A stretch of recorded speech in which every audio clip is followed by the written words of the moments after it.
ان کے کھانے کے لیے انتظام ہو رہا ہے، تو ابھی آپ کو اپنے دوستوں سے ملواتے ہیں۔ یہ ہمارا دفتر مہمان خانہ جو کہ قاری محمد صاحب کا دفتر ہے، یہاں پہ سب لوگوں کے جو ہے نا نام درج کیے جاتے ہیں جو بھی حفظہ کرام آتے ہیں، اور یہ دفتر ہے، یہ مہمان بھی ادھر آ کے رک سکتے ہیں، جو مہمان بھائی آئیں گے ان کے انشاءاللہ استقبال اچھا ہوگا۔ ماشاءاللہ جی، مہمانوں کی آمد شروع ہے۔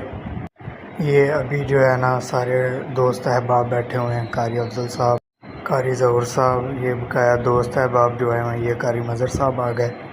ان کے بعد ابھی تک تو یہ میرے دوست وغیرہ ہیں، یہ خاور ہے سرگودہ، فرام سرگودہ، پیچھے عبید اللہ بھائی بیٹھے ہوئے ہیں جنہوں نے سارا انتظام کروایا ہے۔ تو ابھی تک جو ہے نا مہمان اور خصوصی جو ہے نا وہ آ رہے ہیں، اور یہ ہیں جی قاری طیب صاحب جو کہ یہاں مدرسہ صدیقیہ کے اندر تعلیم مکمل کر ابھی امام